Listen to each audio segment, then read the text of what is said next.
Muy buenos días a todas, muy buenos días a todos. Muchísimas gracias, Lourdes, por esa presentación. Para mí es un placer poder ofrecerles esta clase magistral sobre la cultura de la investigación y la escritura académica. Eh, el día, el día de hoy, nuestra agenda tiene que ver con con una presentación que ya la ha hecho eh, Lourdes y se la agradezco. Voy a hablar acerca de las barreras para una cultura de la investigación, las barreras para desarrollar una cultura de la investigación. Asimismo, trabajaré sobre lo que es el uso de la biblioteca desde el aula y en términos institucionales. Algo muy importante dentro de la cultura de la investigación es la honestidad académica. Sobre eso también haré un par de reflexiones y terminaré con lo que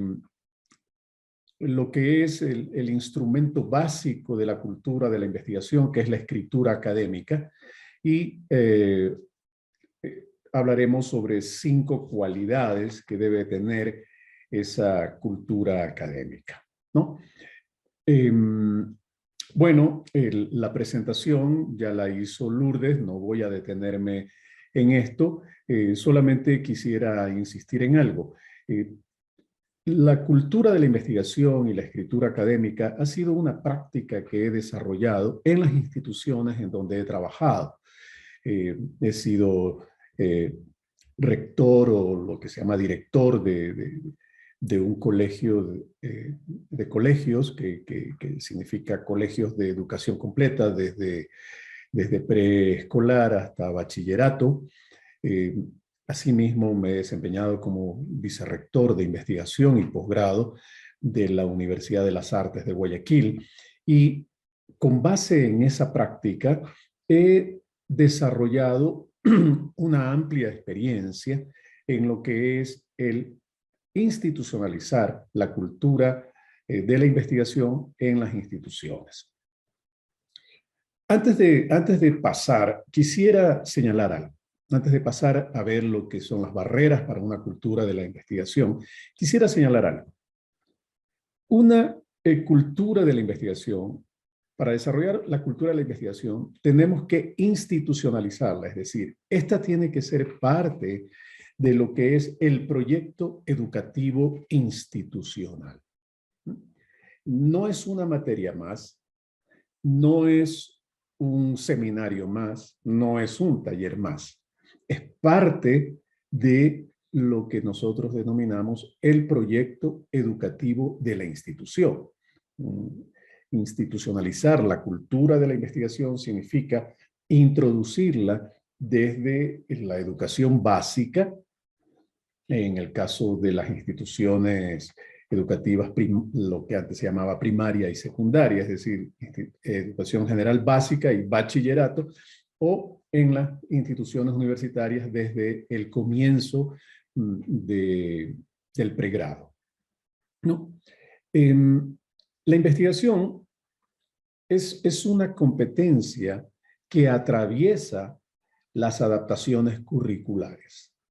En otras palabras, todo el sistema institucional tiene que girar en torno a la cultura de la investigación.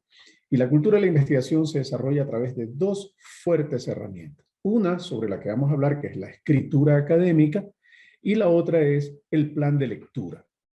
No hay investigación sin escritura académica y sin plan de lectura preestablecido, ¿no? No vamos a hablar sobre el plan de lectura, sino solamente sobre la escritura académica, pero esas son herramientas que deben ser utilizadas en una institución para desarrollar la cultura de la investigación. En este sentido, lo que nosotros partimos de un postulado de la educación contemporánea, que es el aprender haciendo, ¿no? Cuando nosotros aprendemos haciendo, es decir, aprendemos la investigación investigando, escribiendo ensayos, académicos y leyendo textos, teniendo una práctica de lectura que nos permita trabajar muy fluidamente en la investigación. Hay algo que además acompaña a la práctica de lectura, a la escritura académica, y es la escritura creativa, ¿no? Todos estos son instrumentos, son herramientas que nos permiten desarrollar la cultura de la investigación. Yo acá voy a trabajar en esta conferencia solamente con el elemento marco, que es la cultura de la investigación, y una de sus herramientas, que es la escritura académica.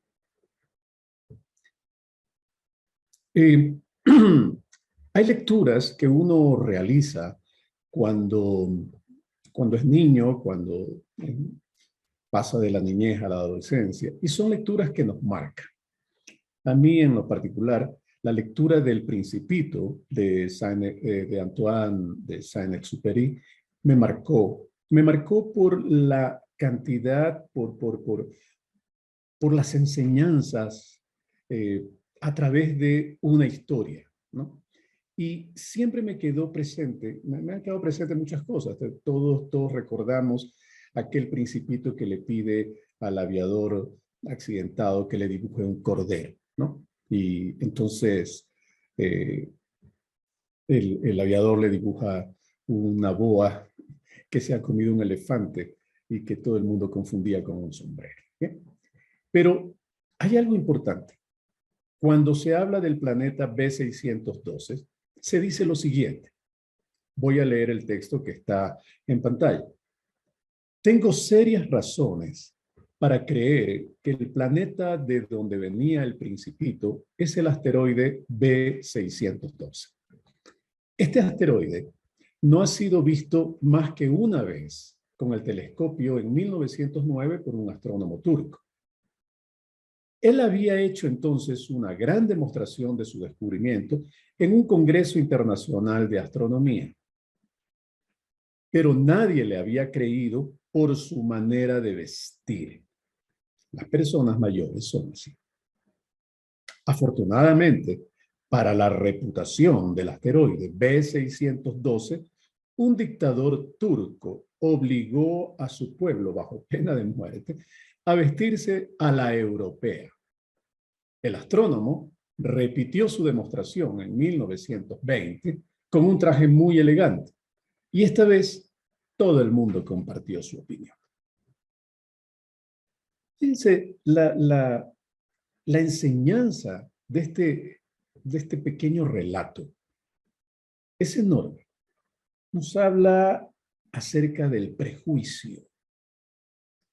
Nos habla acerca de la discriminación. Nos habla de lo que hoy diríamos ese no entendimiento de la otredad, no entendimiento del otro, ese rechazo a la cultura que no conocemos.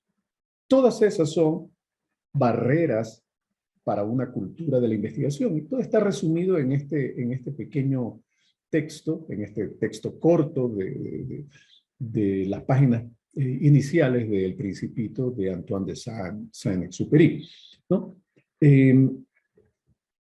Nos permite además entender que el saber es una búsqueda permanente de la verdad, y que esa búsqueda permanente de la verdad tiene que superar muchísimos prejuicios de los que vamos a hablar.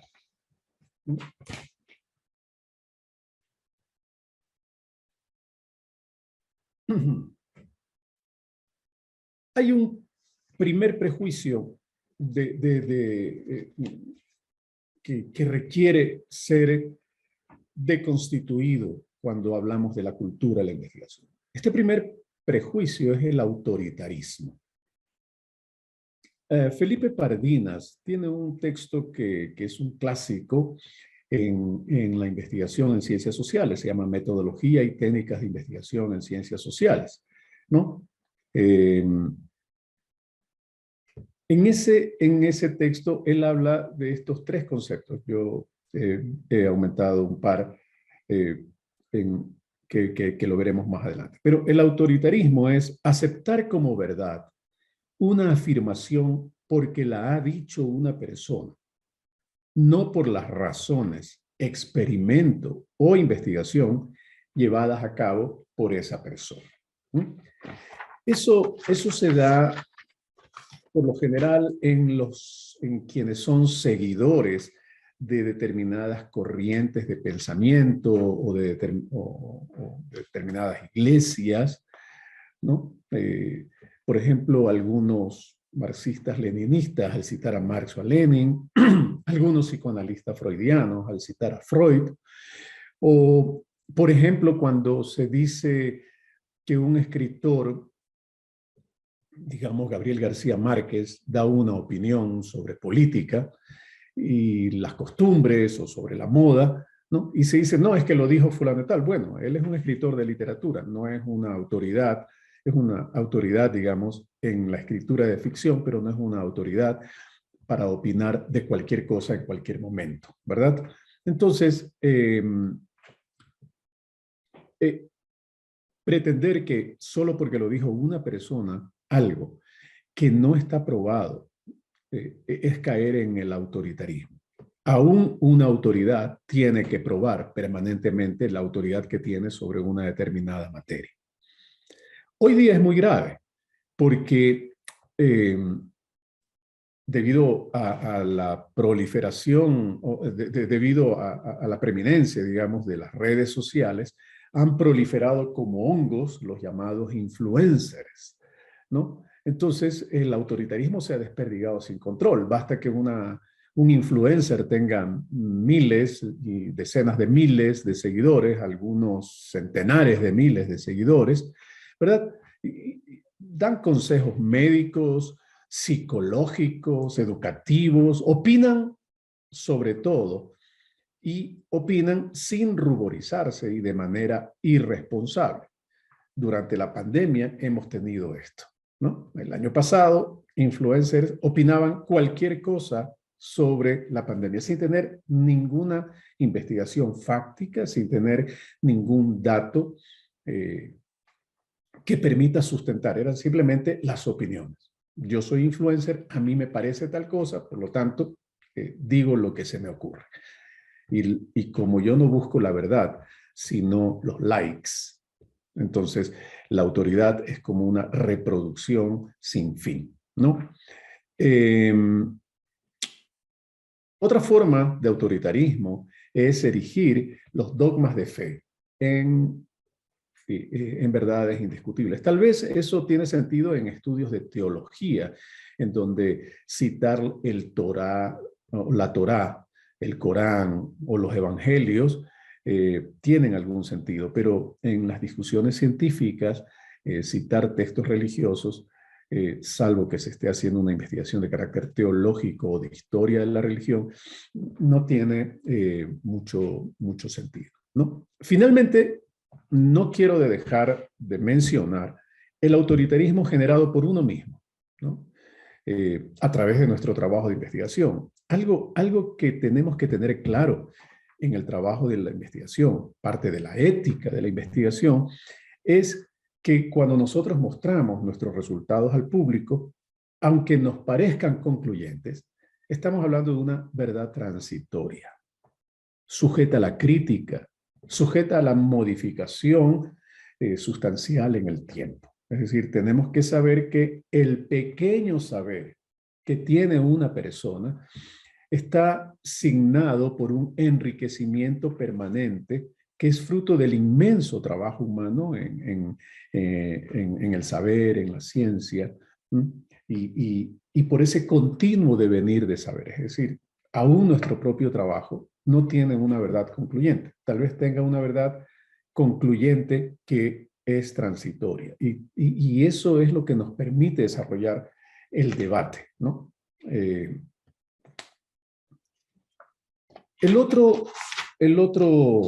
La otra barrera para la investigación es el llamado etnocentrismo, ¿no? Tal vez eso es lo que hizo que los astrónomos europeos no creyeran al astrónomo turco, ese etnocentrismo, es decir, la tendencia a erigir los valores y costumbres del grupo en que uno ha nacido y ha sido educado como normas infalibles de juicio y valoración de las conductas sobre cualquier otro grupo sociocultural, ¿verdad? Ese etnocentrismo nos conduce a construir estereotipos y los estereotipos nos conducen a descalificar la otredad y el otro, ¿verdad? Es así como, por ejemplo, desde ciertos estereotipos, por decir algo, no sé, la medicina occidental o quienes practican, hay quienes practican la medicina occidental y tienden a minusvalorar los saberes de otro tipo de medicina, de la medicina oriental, por ejemplo, ¿no? O sea, la, se las ve como exóticas, ¿no? O sea, por ejemplo, la acupuntura, ¿no? Es decir, se erige el, la idea de que nuestra cultura es la única cultura que tiene la verdad y, por lo tanto, cuestionamos las formas de aproximación al saber que tienen otras culturas. Otra barrera para la investigación es el subjetivismo. El subjetivismo es juzgar los hechos observados y las situaciones contempladas tomando como base la emocionalidad o la afectividad favorable o adversa que una persona o un grupo despierta en nosotros, ¿no? El subjetivismo también genera una variante que es el impresionismo, es decir, afirmamos de toda una clase de personas o de un grupo los hechos que únicamente nos constan de una persona, ¿verdad?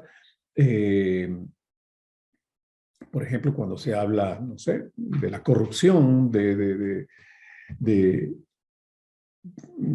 un banquero, de un político, o la pederastia de un miembro de una determinada iglesia, y entonces se hace una generalización. Todos los políticos son corruptos, todos los religiosos son pederastas, todos los banqueros son estafadores, no sé. Es decir, hay una tendencia, y esa es una barrera para crear la cultura de la investigación, a generalizar para un grupo lo que nos consta de un miembro de ese grupo o de una persona, ¿verdad? Ahora, es importante entender que todos los procesos de investigación están de alguna manera influenciados por la visión personal de quien investiga. La objetividad, en este sentido, despojada de algo de subjetividad, de algo de subjetivismo, es imposible, ¿no? En la visión de quien investiga está presente la clase social, la familia en la que se ha crecido, las instituciones educativas en las que nos hemos formado, los valores culturales de la sociedad donde hemos nacido. Todas estas circunstancias culturales ejercen enorme influencia en el trabajo de investigación. De lo que se trata es de ser conscientes de esta circunstancia para evitar lo más que se pueda el subjetivismo y en función de la investigación despojarnos de los prejuicios, ¿no? Hay otra barrera hoy día, una barrera que es muy importante superarla, es el androcentrismo, ¿no? El diccionario de la academia señala que es una visión del mundo y de las relaciones sociales centradas en el punto de vista masculino, ¿no? El supuesto, todos son hombres, ¿no? Una escritora norteamericana llamada Úrsula Le Guin, muy famosa porque es escritora de libros de ficción, dice que el androcentrismo está esa idea de que todos son hombres o todos somos hombres está reflejado en la creencia demostrada por la sustancia en muchos libros, dice Ursula Le Guin, de que los actos de los hombres revisten interés universal, mientras que las ocupaciones de las mujeres son triviales. De modo que los hombres son el foco apropiado de la historia y las mujeres son periféricas. En el hecho de que las mujeres se perciban solo a través de la relación con los hombres y que solo se presenten conversaciones acerca de los hombres en descripciones vívidas de los cuerpos y las caras de las muchachas sexualmente atractivas, pero no de hombres o mujeres mayores. En la presunción de que el lector tolerará afirmaciones misóginas, en la pretensión de que el pronombre él incluya los dos géneros y así sucesivamente, ¿no? Esta es una discusión muy grande, pero, por ejemplo, es importante entender que ya no debe haber mesas redondas donde solamente hay hombres, ¿no? Eso debe estar superado de suyo. Peor aún, cuando se trata de discutir de problemas que atañen básica específicamente a las mujeres, ¿no? Como el aborto, el abuso sexual, etcétera, ¿verdad? Es decir, es importante que institucionalmente exista la política de la paridad de género, ¿no?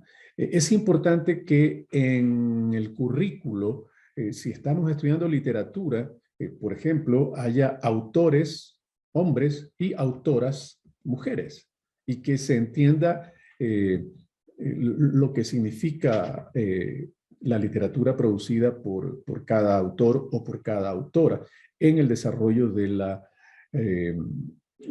estética literaria. Asimismo, en el campo de la ciencia, si nosotros enseñamos física o química, pues tenemos que tener referencia a autoras de física, a autoras de química, ¿no?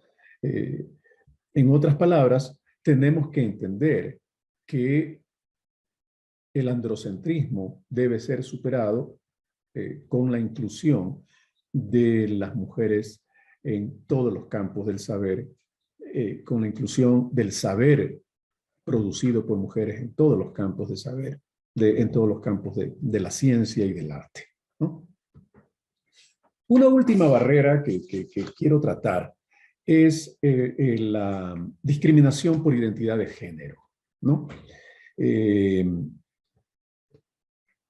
El machismo, que es una expresión cultural de sociedades patriarcales, sobre todo, ha generado conductas homofóbicas, conductas transfóbicas y, en general, prácticas violentas contra la población LGBTI, ¿verdad? Esta barrera dificulta la cultura de la investigación debido a que tiene mucha carga androcéntrica, por un lado, mucha carga de subjetivismo, mucha carga de prejuicio y que en las prácticas ciudadanas genera conductas violentas contra una población, ¿no? La escuela que queremos, la escuela, la institución educativa debe ser un hogar de saberes, de prácticas democráticas y un espacio seguro para todos, para todas, ¿no? ¿Verdad? Entonces, tiene una enorme responsabilidad la escuela para derribar las barreras, tanto la barrera del androcentrismo como la barrera de la discriminación por orientación sexual e identidad de género, ¿no? Esta barrera no solamente atenta contra la cultura de la investigación, sino que impide la aceptación del otro, impide la aceptación del prójimo tal como es. En general, impide la convivencia en paz de una sociedad diversa, ¿no? Muy bien. Pasemos ahora a lo que es la biblioteca. La biblioteca es el corazón de una institución educativa. Si queremos desarrollar en ella la cultura de la investigación, la biblioteca tiene que ser ese centro. En la escuela de educación general básica y a veces en los bachilleratos, cuando se castiga a un estudiante, se la envía a la biblioteca. Váyase a la biblioteca. Es lo peor, si la biblioteca no, la biblioteca no es una cárcel, la biblioteca es un espacio de libertad. La, eh, la biblioteca es ese lugar que debe ser acogedor, debe ser ese lugar al que nosotros debemos querer para poder entender lo que significa la investigación, entrar en una biblioteca. A mí me fascina este texto de Jorge Luis Borges, que está en un cuento de él que se llama La Biblioteca de Babel, ¿no? Dice, en algún anaquel de algún hexágono, razonaron los hombres, debe existir un libro que sea la cifra y el convenio perfecto de todos los demás. Algún bibliotecario lo ha recorrido y es análogo a un dios. No me parece inverosímil que en algún anaquel del universo haya un libro total. La biblioteca es ilimitada y periódica. Si un eterno viajero la atravesara en cualquier dirección, comprobaría al cabo de los siglos que los mismos volúmenes se repiten en el mismo desorden, que repetido sería un orden, el orden. Mi soledad se alegra con esa elegante esperanza. Este cuento es de 1941, pero nada más cercano a la Biblioteca de Babel que la World Wide Web, que la www o www, ¿verdad? Que es en donde navegamos constantemente. El uso de las bibliotecas, ¿verdad? La cultura de la investigación implica abandonar las prácticas autoritarias de la vieja escuela. Sí, ya no es el profesor el depositario del saber. El profesor, la profesora, somos facilitadores del encuentro entre quien está aprendiendo, quien está estudiando, con el saber. Y el saber está en los libros. El saber está en los libros, sean virtuales o sean libros físicos. El saber es el resultado de un proceso de investigación, ¿verdad? Los 4 pilares de la educación en el año 90 lo señaló el experto Jacques Delors, ¿no? Los repito acá, aunque son ampliamente conocidos en el mundo pedagógico. Aprender a conocer, aprender a hacer, aprender a ser y aprender a vivir en comunidad. Aprender a conocer, aprender a hacer, aprender a ser y aprender a vivir en comunidad. Son los 4 pilares de la educación para el siglo XXI. Y eso tiene que ver, por eso, eso tiene que ver con entender a la biblioteca como el elemento central de una institución que adopta la cultura de la investigación como parte de su plan educativo institucional, ¿no? Muchas veces hay la queja de que la biblioteca de la institución es muy pequeña, de que no está bien nutrida. Pues bien, la ciudad tiene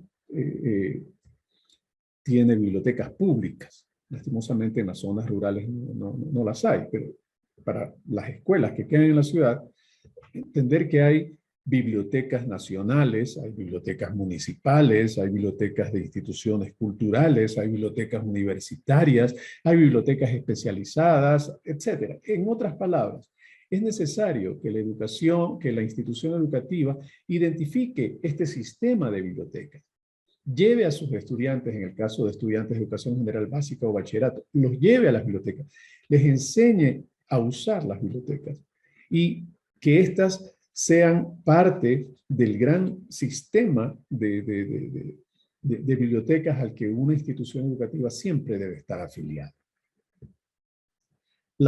Esa otra biblioteca de Babel de la que hablaba Borges, es la web, ¿verdad? La red, la llamada WWW o WWW, ¿no? La World Wide Web. En mi concepto, es una biblioteca caótica, es una biblioteca mutante e infinita. Lo que hoy día encontramos como un sitio, mañana lo vemos y nos responde 404 not found. 404 no se encuentra, ¿verdad? El blog que nos dio una información permanece inactivo, etcétera. Es decir, lo que hay que saber en esta biblioteca caótica, mutante, infinita, que es la red, es identificar los sitios confiables. Esa es la tarea de la docente, del docente. Es decir, poder decirle a nuestro estudiante, ahorrarle ese trabajo, pero enseñarle a identificar los sitios, decirle, estos son los sitios en donde se debe consultar o se puede consultar. Básicamente, es como una lista básica de sitios a donde podemos llegar. Acordémonos de algo, en la web nosotros encontramos hemerotecas completas. Hay bibliotecas que tienen digitalizadas fondos de libros de difícil acceso, incluso fondos de libros que no están de acceso al público aún en la biblioteca física, y por eso se han digitalizado. Libros del siglo XIX, del siglo XVIII, los llamados incunables, muchos de ellos están digitalizados y uno puede acceder a esa digitalización. La web, asimismo, nos permite acceder a la hemeroteca más grande que podemos imaginar. Todas las noticias del periódico, de los periódicos, de los diarios, están en la web y al alcance nuestro, ¿verdad? Por lo tanto, es un espacio que nosotros debemos aprovechar enormemente para desarrollar la cultura de la investigación. Ahora bien, lo que debemos entender es que investigar en la web no significa ir a Wikipedia, ¿verdad? Y hacer el famoso copiar y pegar, copy-paste. No, eso no es investigar en la red. Tal vez el Wikipedia, las entradas de Wikipedia nos pueden servir para de ahí ir a otros lugares a recoger una información que nos sea útil a nosotros, no una información que alguien la pegó en Wikipedia, ¿verdad? Entonces, eso es muy importante entender ya en el momento de la investigación. Nos sirve Wikipedia como lo que es, una enciclopedia. Antes uno iba a la enciclopedia británica, por decir algo, ¿verdad? Y veía la entrada y tenía una información de una página, de media página, depende de la importancia de la entrada, pero eso no era la investigación. Eso permitía decir, bueno, de aquí puedo ir a tal libro, porque en muchos sitios existe una bibliografía, entonces yo puedo ir a esa bibliografía y entonces comienzo a ampliar mis fuentes y por lo tanto a ampliar el saber que yo estoy buscando, ¿no? Bien. Pasemos entonces a lo que es la honestidad académica, ¿no? Esto es muy importante. Esto de la honestidad académica es fundamental, ¿no? Un escritor ecuatoriano del siglo XIX llamado Juan Montalvo, que escribió una novela fabulosa que se llama Capítulos que se le olvidaron a Cervantes, ¿no? Es decir, imitó el lenguaje cervantino y ubicó al Quijote en la segunda parte, antes de su llegada a Barcelona, y después de su encuentro con los duques. Y ahí desarrolla una serie de capítulos haciendo lo que él llama un ensayo de imitación de un libro inimitable, ¿no? En el Buscapié, que es el prólogo a esa novela llamada Capítulos que se le olvidaron a Cervantes, dice, entre los pecados y vicios de las buenas letras, el peor a los ojos de los humanistas, hombres de bien es sin duda el que llamamos plagio o robo de pensamientos y discursos, ¿no? Fíjense, siempre se ha tenido esta idea del plagio. Bueno, no siempre, es a partir de la idea del autor que viene de la Ilustración y se entroniza sobre todo en el romanticismo en el siglo XIX, ¿verdad? Porque antes la imitación era algo que se entendía como parte del proceso creativo, ¿verdad? Pero hoy en día la honestidad académica es fundamental. Hay, por ejemplo, el manual para escritores de trabajos de investigación de la MLA o de la Asociación de Lenguas Modernas, ¿no? Señala que se comete plagio sobre todo en tres casos, ¿no? Uno, el más directo, cuando se repite o se parafrasea palabras, es decir, hay quienes creen que no es plagio porque se cambian algunas palabritas. Pues bueno, no, eso es plagio, ¿no? Es una paráfrasis que si no tiene la cita original, si no se cita el original de donde sale el texto, pues se entiende que es plagio.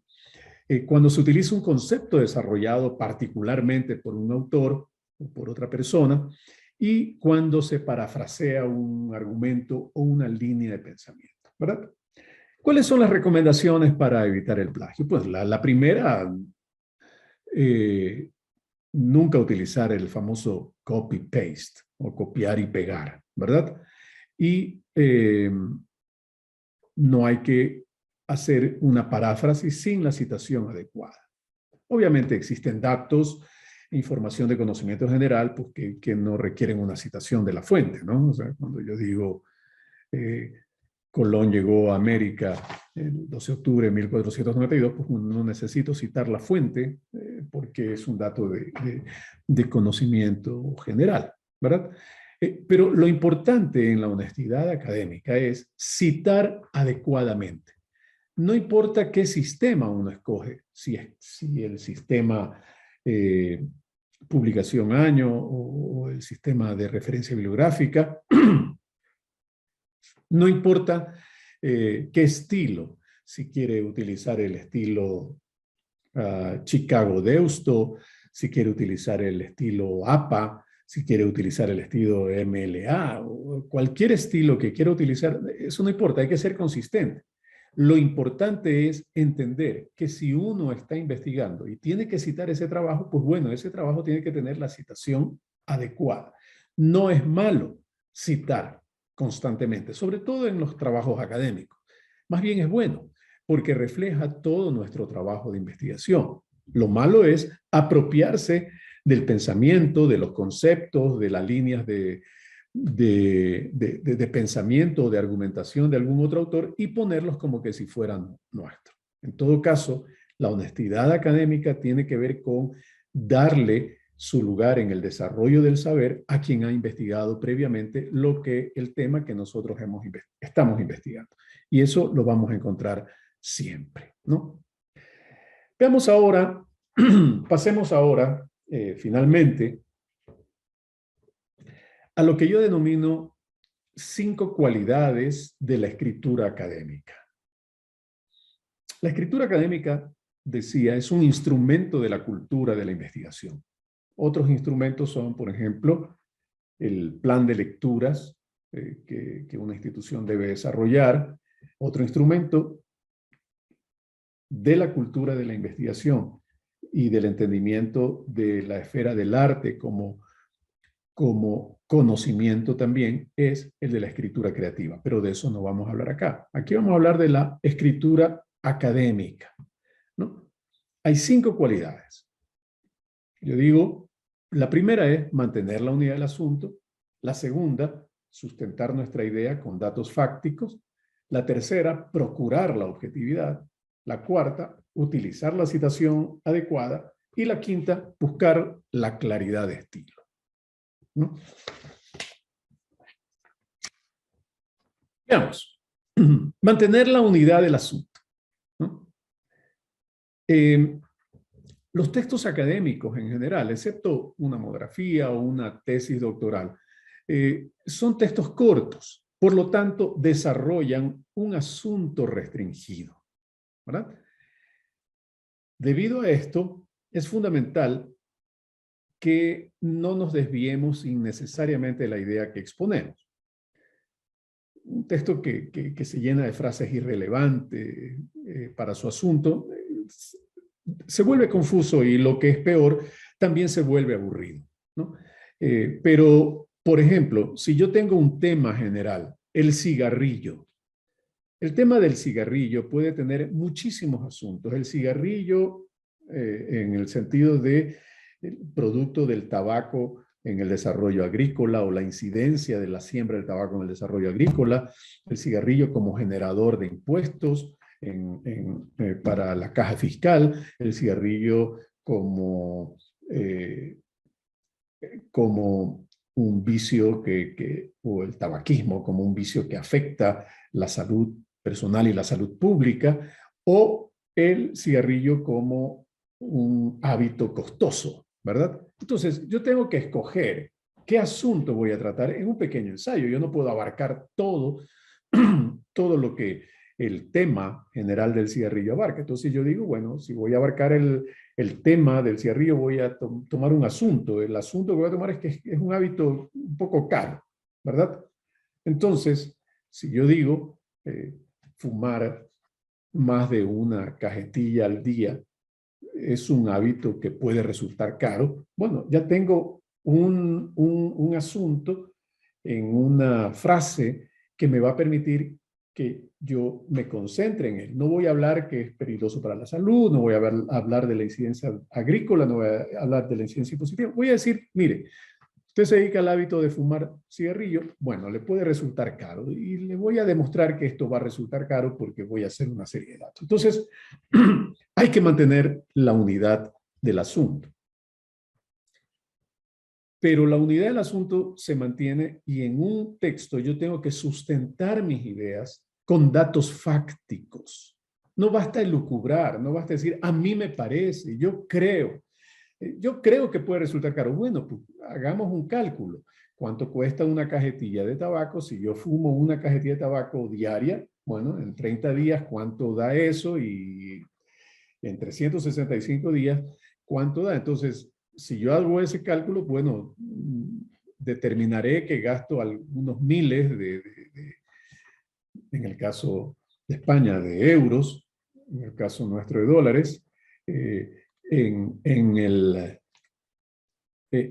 mi hábito de fumar tabaco, y entonces me doy cuenta que puedo estar gastando el salario de un mes solamente en tabaco. Entonces ahí ya voy a pensarlo, pero yo tengo que enseñar, dar un dato fáctico, ¿verdad?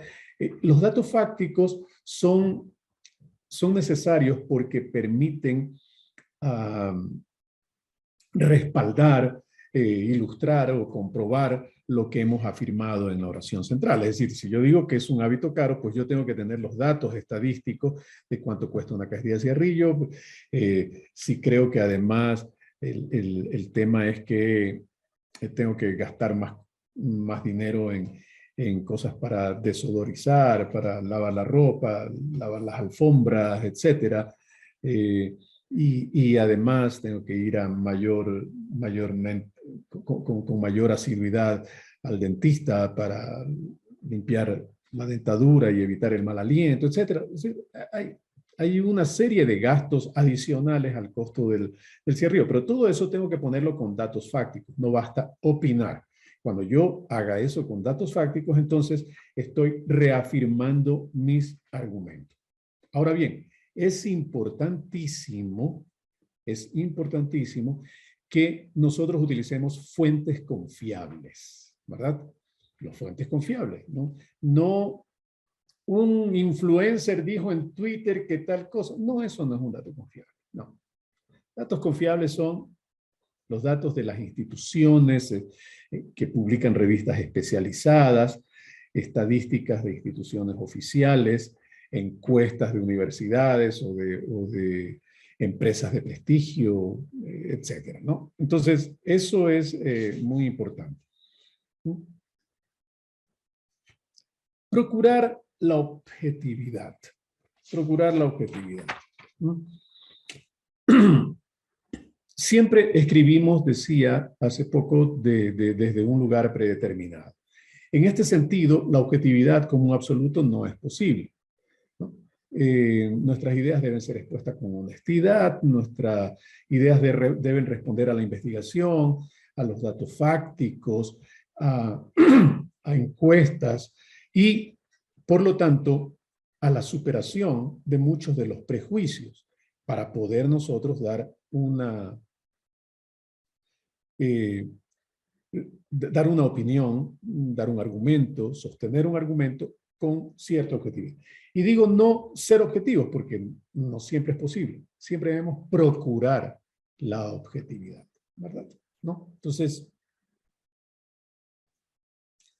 lo otro es, ya hemos hablado, cuando hablamos de la honestidad académica, de utilizar la citación adecuada, ¿no? En un párrafo, en una reseña, no se acostumbra a registrar al final la lista de los textos, etcétera. Pero siempre es importante dar los datos. Según la UNESCO, en un estudio de tal año, tal cosa.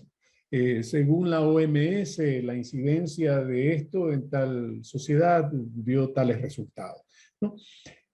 En otras palabras, siempre es bueno que la información que nosotros hemos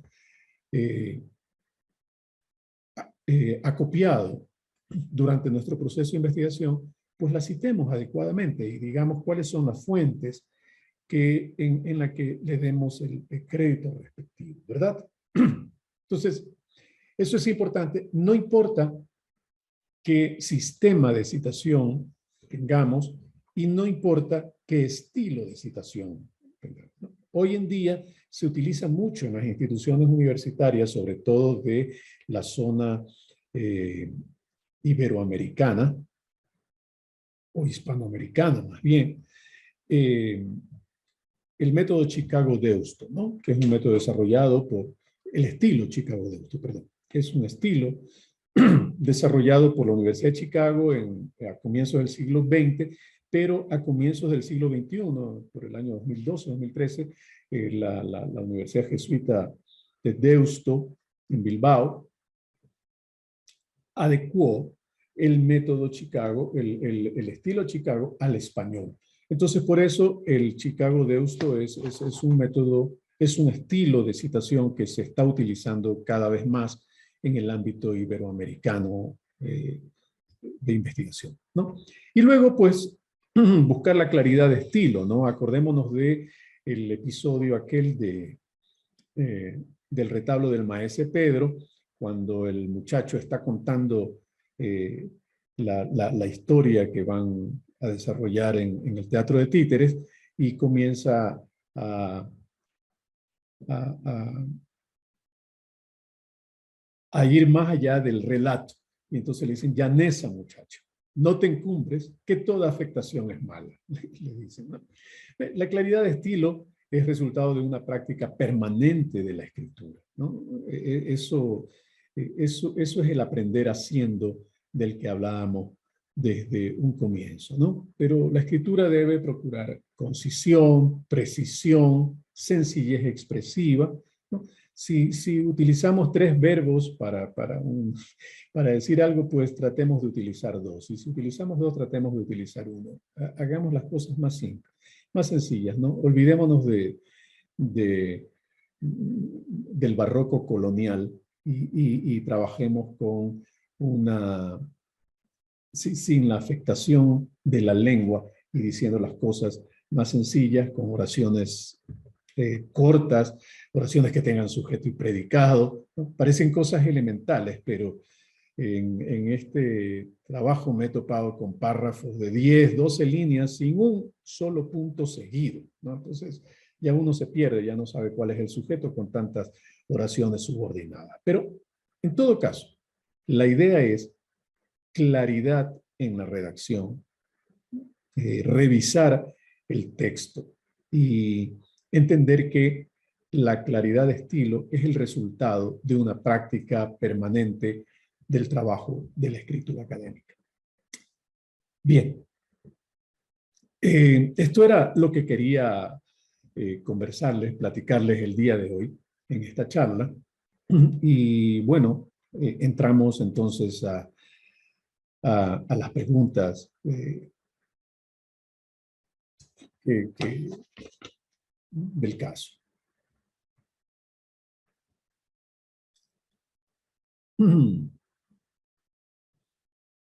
Bien, ahí hay una pregunta que tiene que ver con la idea de cómo superar las barreras de la investigación en la escuela, ¿no? En realidad, la institución educativa tiene que asumir la cultura de la investigación como parte de su proyecto educativo institucional. Por lo tanto, eso tiene que reunirse los docentes, las docentes, las distintas áreas, y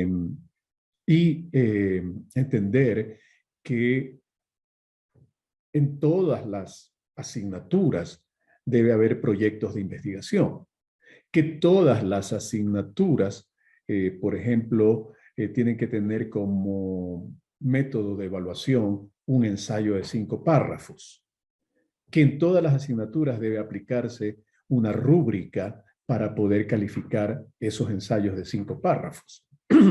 Que o sea, no lo dejemos a la subjetividad del docente. Cuando nosotros hacemos eso, todo esto va a determinar que en el momento en que se tenga que hacer la monografía, es decir, el niño y el joven aprendieron a escribir párrafos, luego aprendieron a escribir ensayos de 5 párrafos, en el momento que tenga que hacer la monografía de bachillerato o la monografía de grado o la tesis doctoral, pues ya tendrán una práctica que le permite investigar, acopiar la información y luego de acopiar la información, poder escribirla con claridad.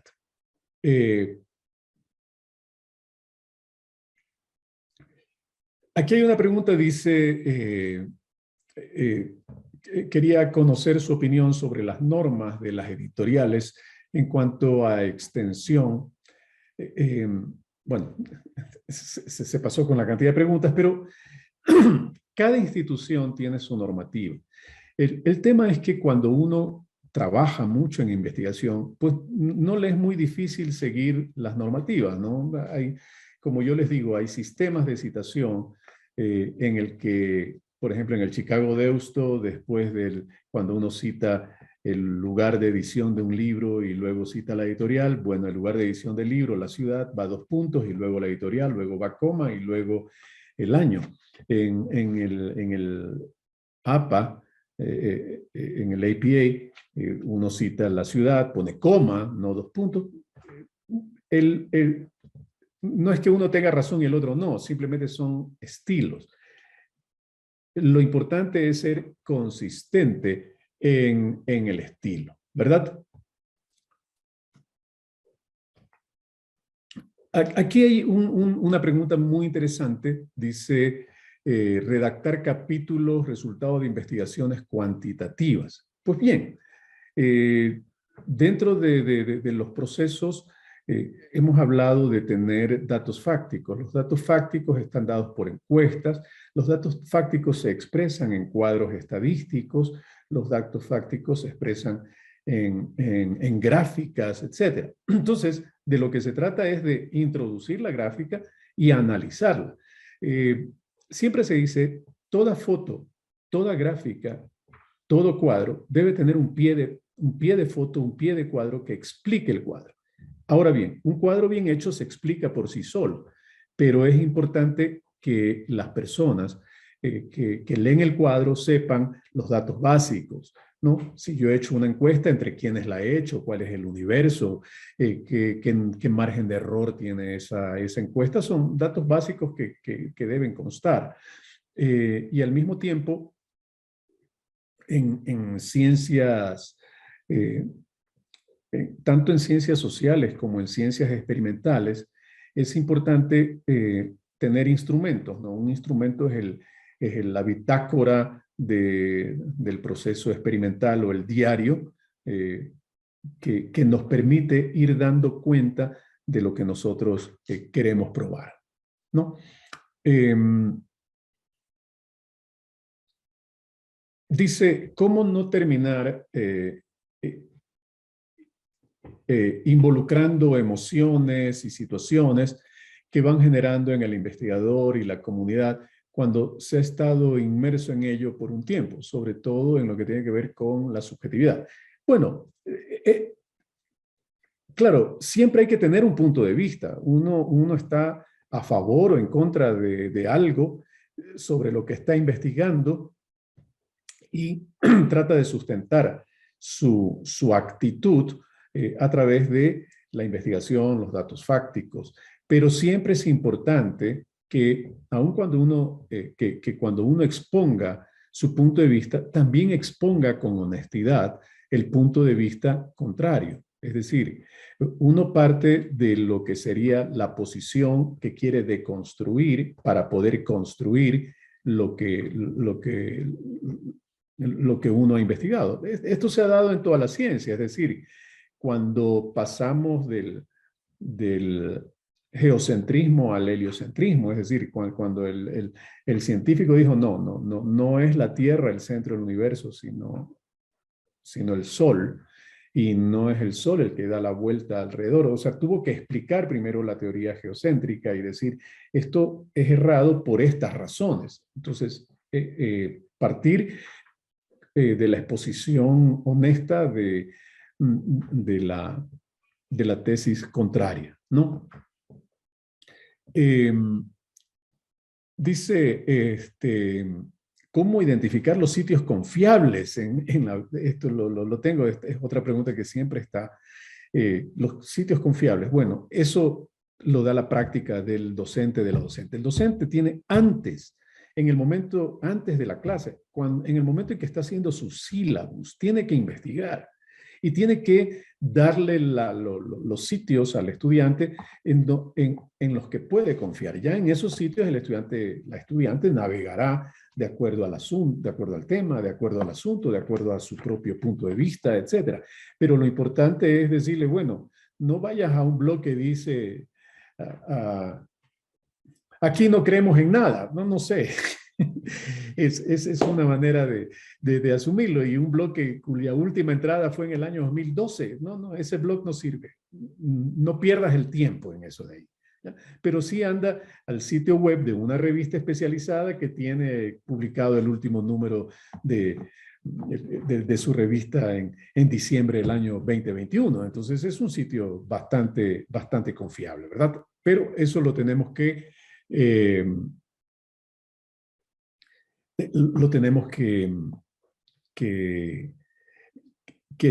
conocer con la práctica. Bien, dice, quisiera que explique las diferencias al momento de escribir un ensayo en relación a un paper. Si el ensayo es para presentar, perdón, estaba leyendo esto.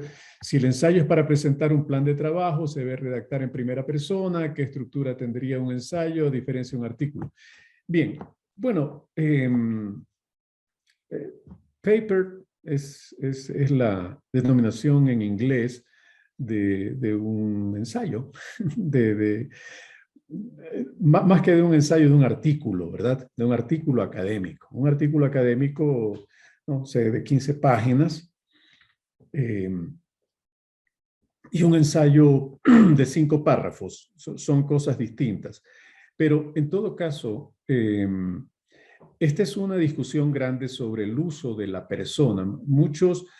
A veces se utiliza un nosotros que es demasiado majestático. El nosotros, el Papa habla en plural, ¿verdad?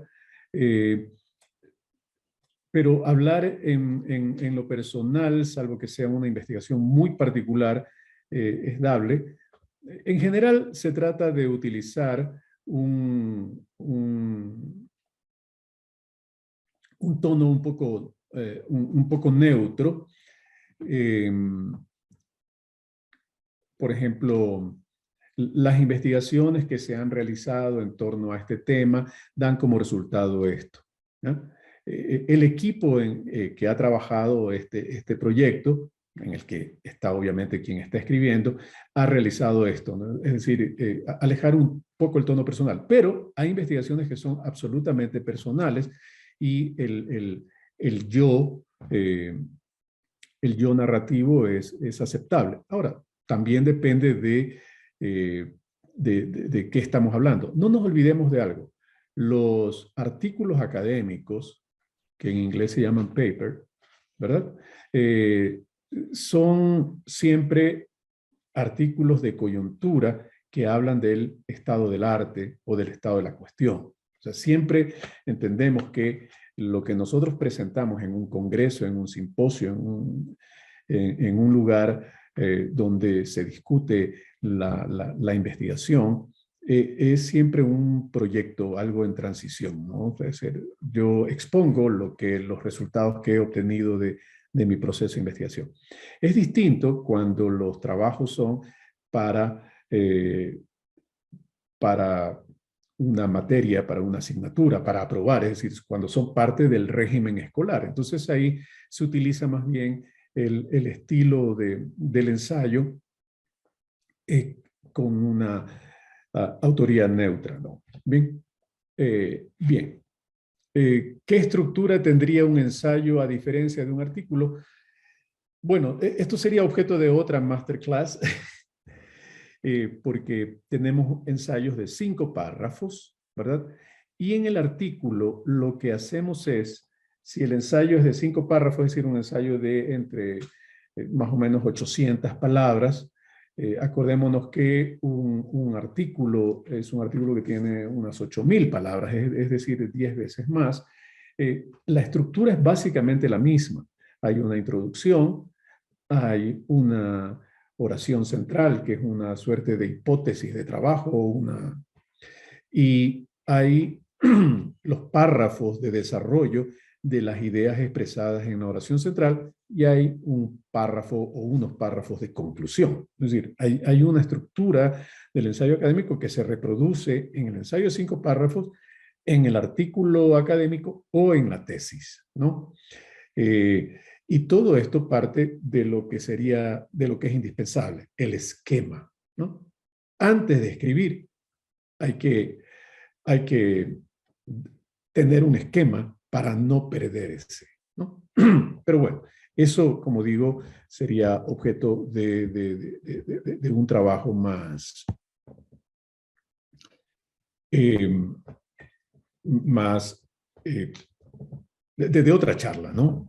Eh, ¿Cómo motivar en los estudiantes la acción de investigar? Temo que la mayoría de los estudiantes perciben las actividades de investigación como aburridas y difíciles. Bueno, hoy día los docentes, las docentes, sobre todo en la Escuela General Básica, nos enfrentamos al aburrimiento, ¿no? Para un docente, para una docente es difícil competir con la cultura del espectáculo, es decir, con series con narrativas que cada minuto cambian de escenario, de acción, ¿no? En otras palabras, es difícil competir con la narrativa de Rápidos y Furiosos porque el proceso de investigación y el proceso de aprender un saber determinado es lento, ¿no? No hay ninguna posibilidad. Por eso es que la cultura de la investigación tiene que ser parte de la cultura escolar. No se trata solamente de un profesor que llegue y dice, vamos a hacer un trabajo de investigación, porque ahí sí nos enfrentamos sin posibilidades de triunfo al aburrimiento, ¿no?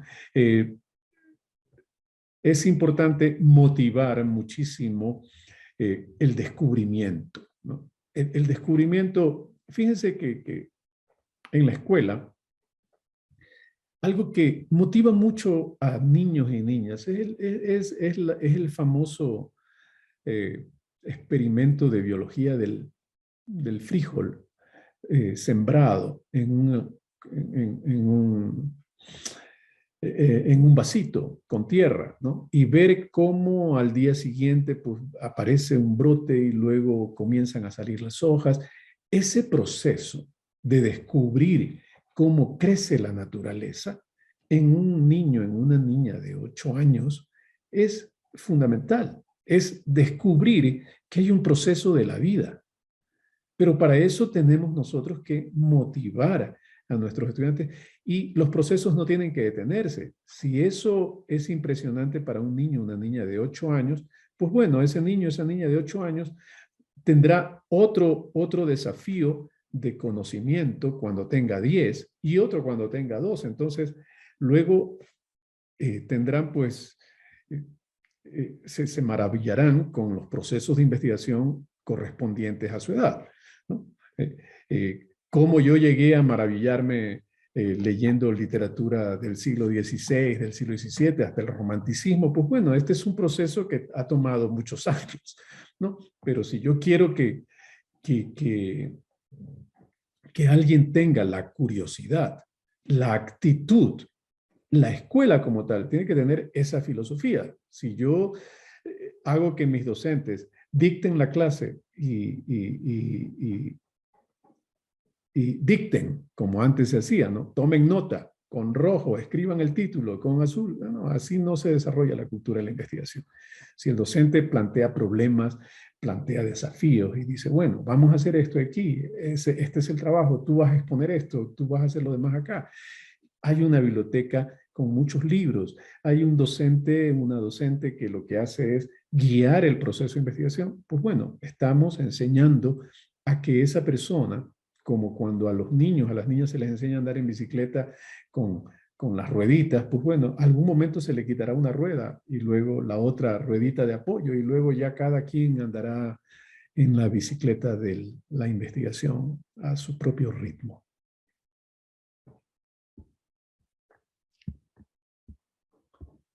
Eh,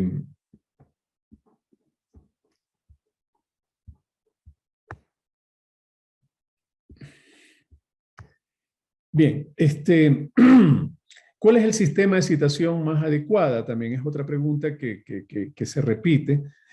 No hay uno que sea el más adecuado. Eso ya depende de la institución.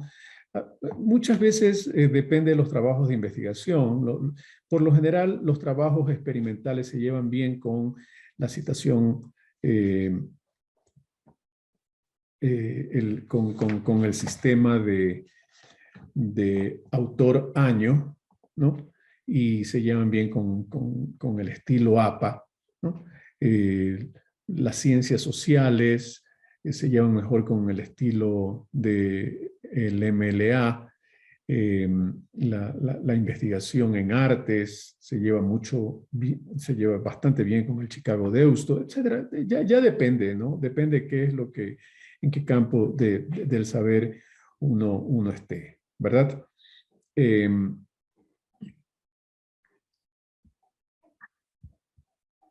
eh, bien, dice, ¿desde qué edades se sugiere introducir la investigación en las materias escolares? Entiendo que el grado de complejidad va incrementando, pero ¿desde cuándo se inicia? Eh, bueno, eso, yo creo que todo esto que es el proceso de investigación se puede trabajar en la educación general básica después de que la lectoescritura está ya interiorizada y aprendida como saber, ¿no? Eh, y los procesos de investigación son simples. Es decir, si yo le digo a un niño, a una niña de 8 años, bueno, Investiga qué significa tal palabra. Investiga significa ir a un diccionario, leer lo que significa. Si no entiende la definición, ir y averiguar qué significan tales o cuales palabras de la propia definición y hacer un pequeño trabajo de un párrafo. No tengo por qué atormentar a nadie, ¿verdad? Pero la idea es despertar la curiosidad, ¿no? Que cada vez que sepamos que no conocemos una palabra, acudamos al diccionario. Hoy en día, no solamente el diccionario físico, ustedes saben que en la red se puede consultar el diccionario de la Real Academia Española, y entonces uno tendría que tener instalada la APP en su teléfono celular. Hay una APP, una aplicación de la red en ese sentido, ¿verdad? O sea, en el teléfono celular uno lo puede tener. Es decir, acostumbrarse a no quedarse con la duda, acostumbrarse a descubrir las cosas, ¿no? En el diario de Cristóbal Colón, cuando llega a América y ve a los nativos taínos navegando, dice que venían en unas almadías, ¿no? Que era la denominación para las barcazas pequeñas hechas con troncos. Pero después descubre él que los nativos le llamaban a las almadías, a lo que él llamaba almadía, llamaban canoa, ¿no? Una canoa. Entonces, al parecer canoa es una de las primeras palabras del lenguaje de América que se incorpora al español, al castellano, ¿no? Canoa, ¿no? Luego descubre, cuando va a la isla española, que ahí hay una, una red con huecos en donde los nativos que cuelgan de un poste a otro de la cabaña, del bohío, ¿no? Y en esa red descansan y se mecen, ¿no? Y a esa red la llaman hamaca, ¿no? Esa es la otra palabra que se va incorporando al español. Pero fíjense que en Colón había ese anhelo maravillado por lo que estaba viendo de incorporarlo a su saber. Entonces va incorporando las palabras, va incorporando la palabra canoa, va incorporando la palabra hamaca, y después dice, había alguien que fungía como jefe de un lugar y a ese le llamaban cacique, ¿no? Muy bien, entonces se incorpora la palabra cacique. Son las palabras que utiliza en el diario de a bordo que transcribe Fray Bartolomé de las Casas y que, bueno, después ya se vuelve más popular. Bien. Bueno, muchísimas gracias a ustedes, muchísimas gracias a todas, a todos los asistentes, a quienes preguntaron. Mis disculpas, no alcancé a responder todas las preguntas que han salido por razones de tiempo y bueno, espero tener otra oportunidad de platicar con ustedes. Gracias por la Muchísimas invitación a la gracias. red Suma, gracias a ti Lourdes y Marcos por toda la asistencia técnica en esta exposición. Hasta luego.